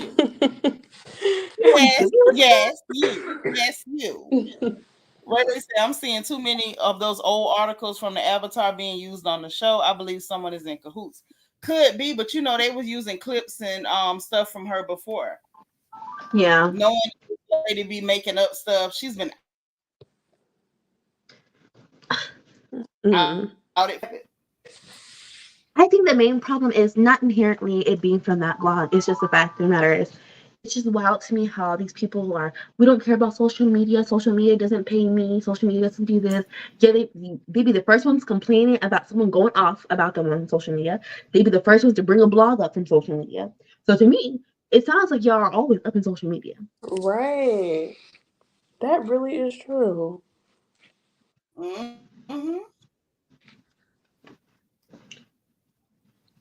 That's true now. Because I remember when we, as the fans, would be on social media talking about them, but we never saw the talent on social media as much as we do now. Yeah. And to me, I guess it like I feel like I see someone else using it as a devious purpose because what are they called, the GBs or whatever? Their fans will be like, well, Candace and her Twitter fingers and da da da. But I'm like, the whole point is though, Candace is a Twitter person. Candace was a Twitter person before we knew of her. The fact is, Robyn and Gizelle pretend like they do not care about any of this stuff, pretend like they are living their own lives. Yet somehow, some way, they are always angry about something Candace or someone said on social media or in an interview, or they're the first ones to bring up some random blog. So not even ET, not even People, some random obscure blog. Be the first ones. Or TMZ. They don't even go to TMZ. TMZ. They don't even bring up TMZ. Yes. Just makes no sense. And you're like, and then of course like Ro will flash the blog like or the blog post online, and it's like, or on the show, and it's like you go to their page, it's like 200 followers, and this is what you're using. Like, what? It doesn't make any sense. That's why I'm just like, I blame the women, but then I also blame the producers, because why are you agreeing to this? Why aren't you saying, hey, no, we're not talking about this? Like make these, because I don't. I'm not a person who, again, I love me reality TV. I do. And so I don't want to hear and be like, oh, they need to work for it, because obviously I'm supposed to be watching their lives, and obviously people like play up different characteristics of themselves, or like show us like maybe one facet mainly. But I'm just kind of like, I feel I haven't really learned anything about Gizelle. I haven't really learned anything about Robyn in several years. And if we're coming to the point where you are going to go after people and you know what you did, but now we come to a point where you don't even want to interact, why are you here? Because I'm not learning anything new about you. And then you also won't interact with the rest of the group. Right. Yep. That's exactly what's going on. Couture Bay say Housewives is stale because the girls aren't friends. And these are fake stories. Because they want to control things. I'm gonna tell you, y'all want to know who I think is to blame for why they keep trying to fake things when they started faking it from then to now. One of the main people I think that I blame for it, not that it's her fault, but she's the reason why they're doing it. Y'all not gonna believe me, but I'm gonna say Monique, it if I can. What you about to say? No, Nene. Really? She was somebody that they felt like would just be there as a supporting cast to kind of play the sassy, stereotypical, loud, somewhat angry black woman role. And she was going to be supporting cast for someone that they felt fit desirability politics a little bit more, had more proximity to whiteness, size, all those other things. And it didn't work out that way. The person that they felt like you absolutely will not be a star because of your blackness, you being a black woman, you showing up in the world as a black woman, you are not ambiguous in any way. You have no Anglo features. You are absolutely phenotypically an African woman. And she became a breakout star and everybody fell in love with her. It was like after that, they were on a mission to control who the public liked. Down to trying to control narrative. We're going to control how they see you. We don't like this. And they have been doing it to death. Why would you think they keep somebody like Gizelle with no talent and waning features in the front chair at the reunion every year? That is the aesthetic of the person they want to be the forerunner. This is who we want black people looking up to. This is what we want black people to feel is aspirational, because most of them don't look like women like Nene. That's the problem, because too many of y'all actually look like her. That's the problem.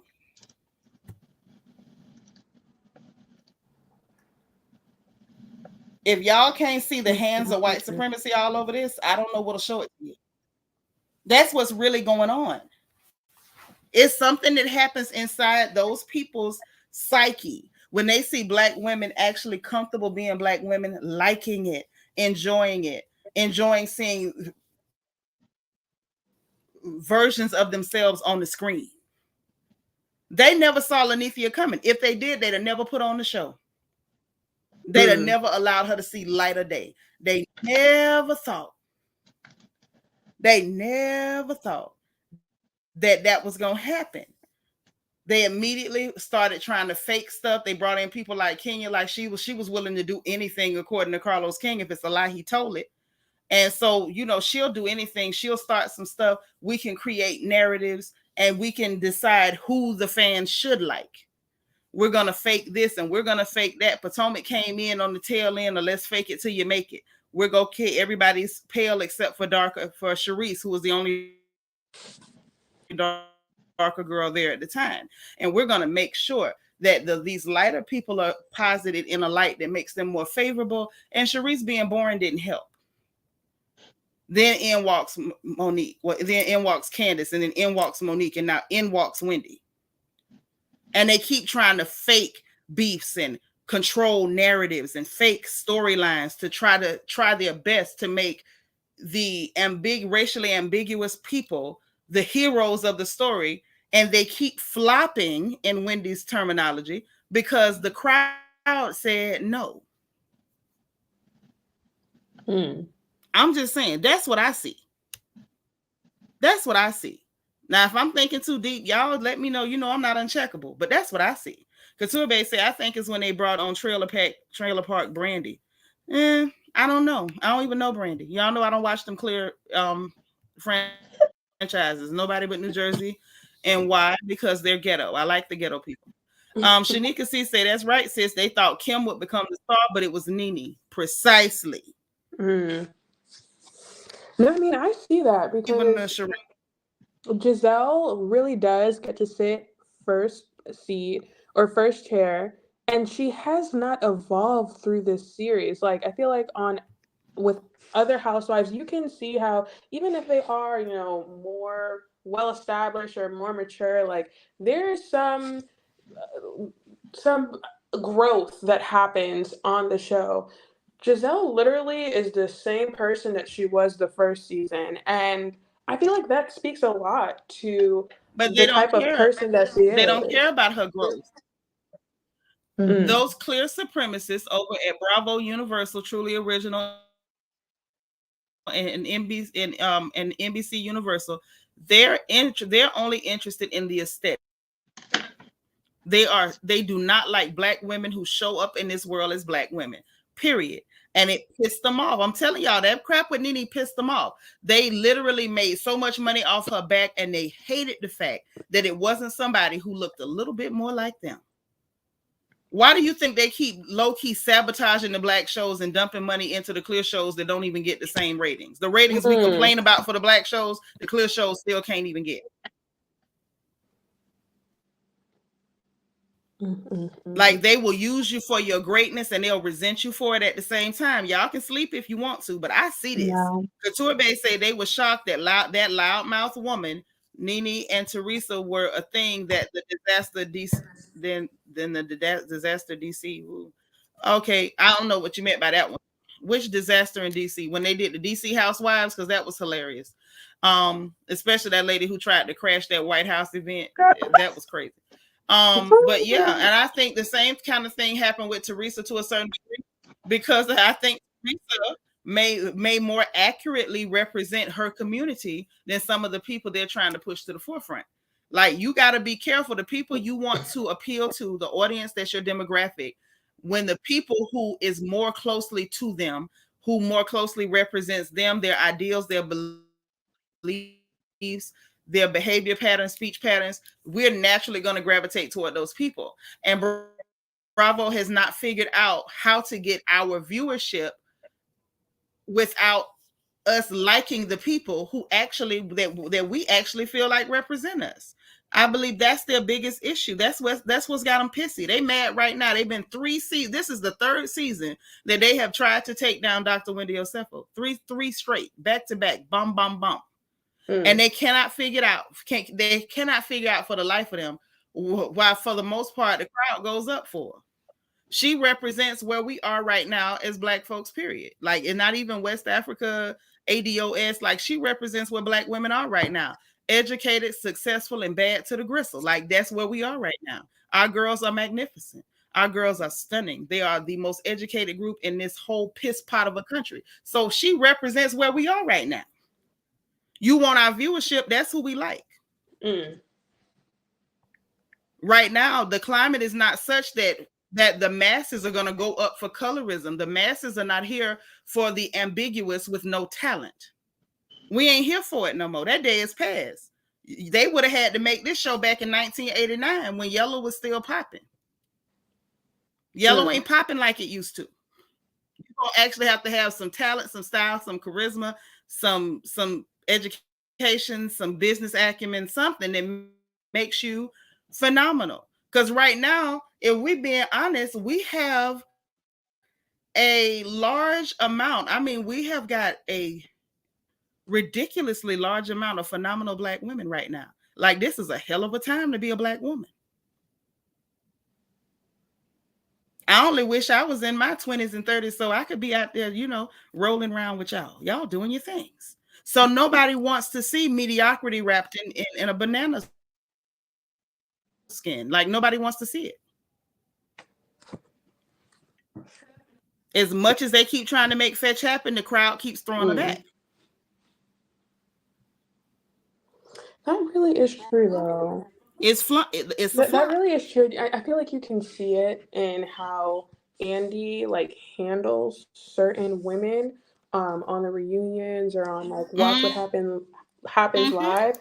Whenever it's an unambiguous Black woman that's well established, well educated, someone who is all together, who's all there, he gets really rough. You know what I mean? Like, it's not as playful and cheerful. He gets really rigid and starts taking shots at him and stuff. Yes. Yeah.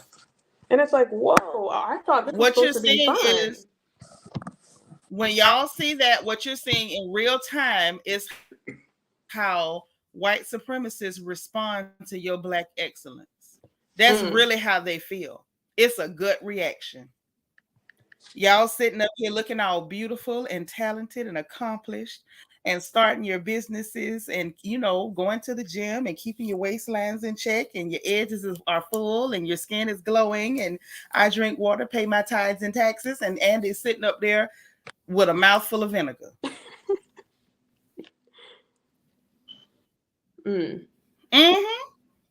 I'm just saying, like, if you're watching this and you happen to be a phenomenal, successful, educated, beautiful Black woman, y'all are giving the rest of the world a stomach ache right now. Just so you know. You are. You upsetting these people.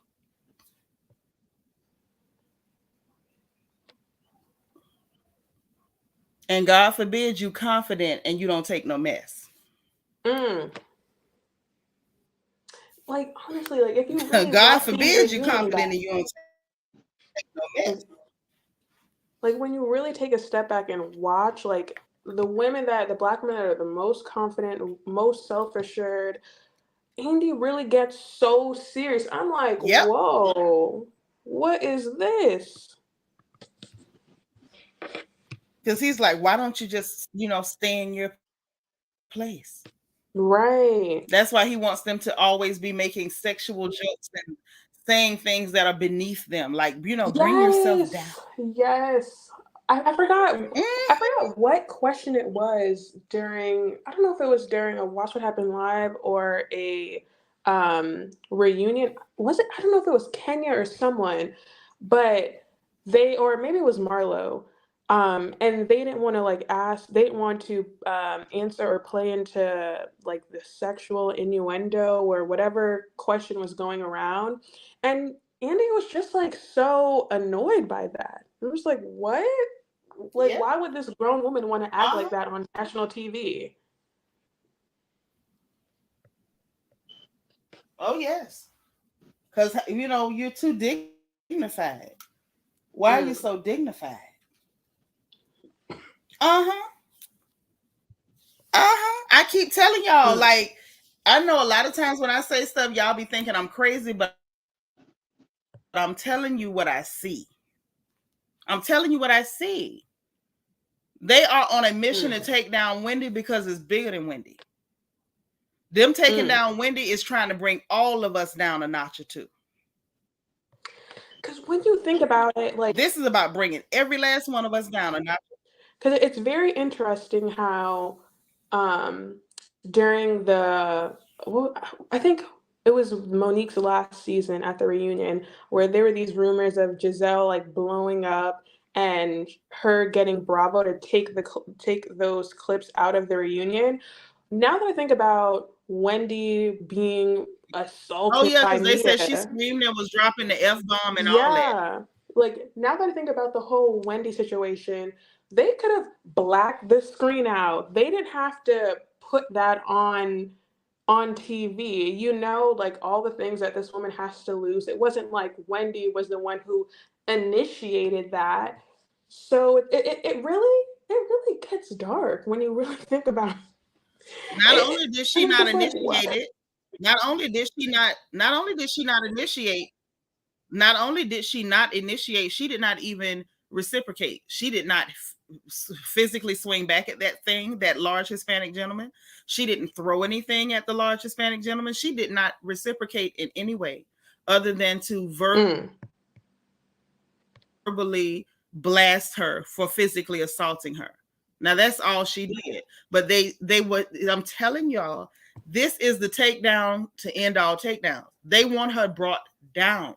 They sitting back like these heifers feeling, they thinking way too much of themselves because they watch social media. They see how people are supporting and showing love and how people take pride in her. They see the type of compliments that she's getting. It's not just, oh, your hair, oh, your clothes. It's like, oh, sister, you're so accomplished. Oh, sister, you doing your thing. Oh, she talking with the vice president. Oh, yes, Black excellence. Those are the kind of compliments that NBC, Universal, and Bravo are not prepared for. And that's what they want to put a stop to. Y'all gonna stop celebrating your Black beauty, your Black excellence, your Black education. You gonna stop celebrating and being proud of yourselves. This is their way of putting every Negro who is watching these shows back in your place.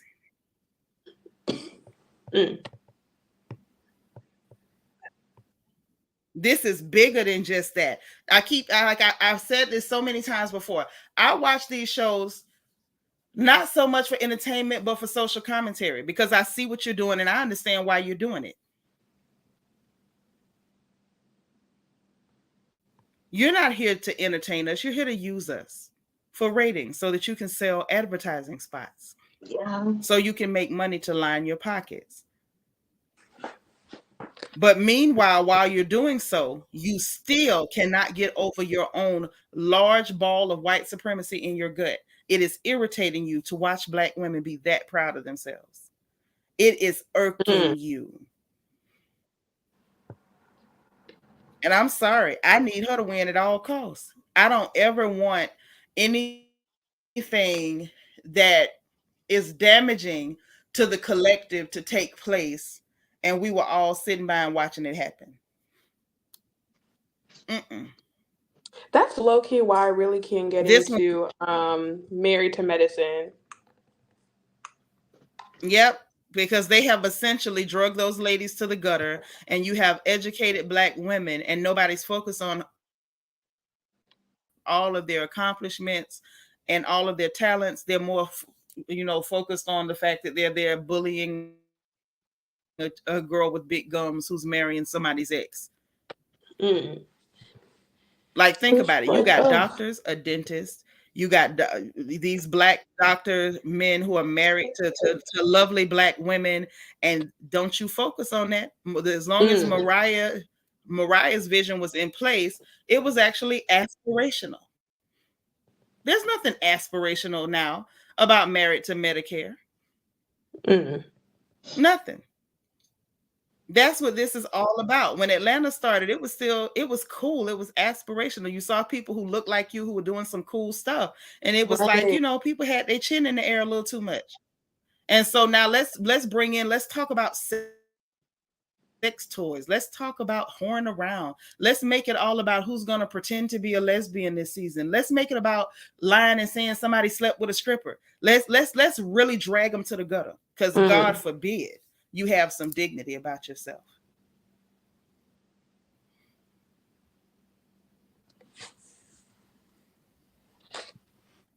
That's all I'm saying. Like, if y'all don't see it, if I'm tripping, let me know. Mm, But that's what I it looked see like. it.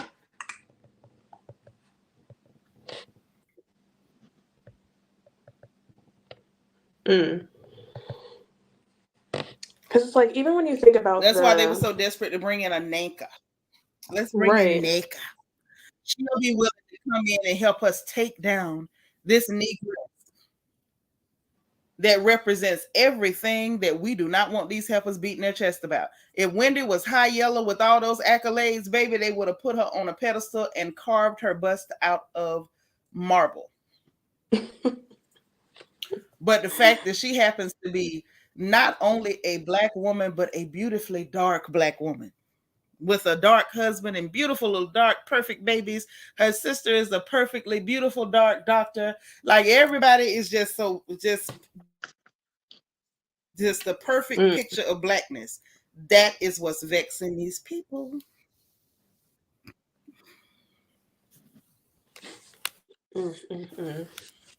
I'm telling you. They only ever brought her on because they thought that she was vacuous, and that she had low self-esteem, and she would be so willing to try to fit in with Team Yellow that she would kiss their behinds forever, even to her own detriment.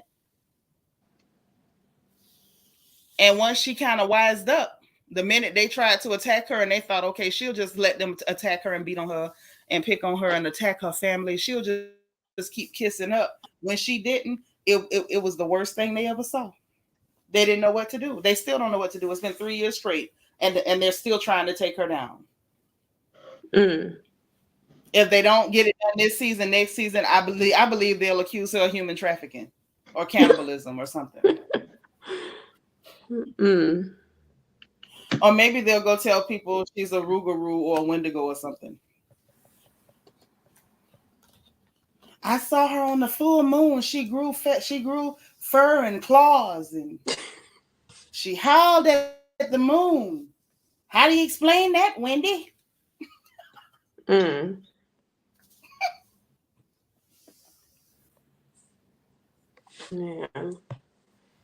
Or something equally as ridiculous.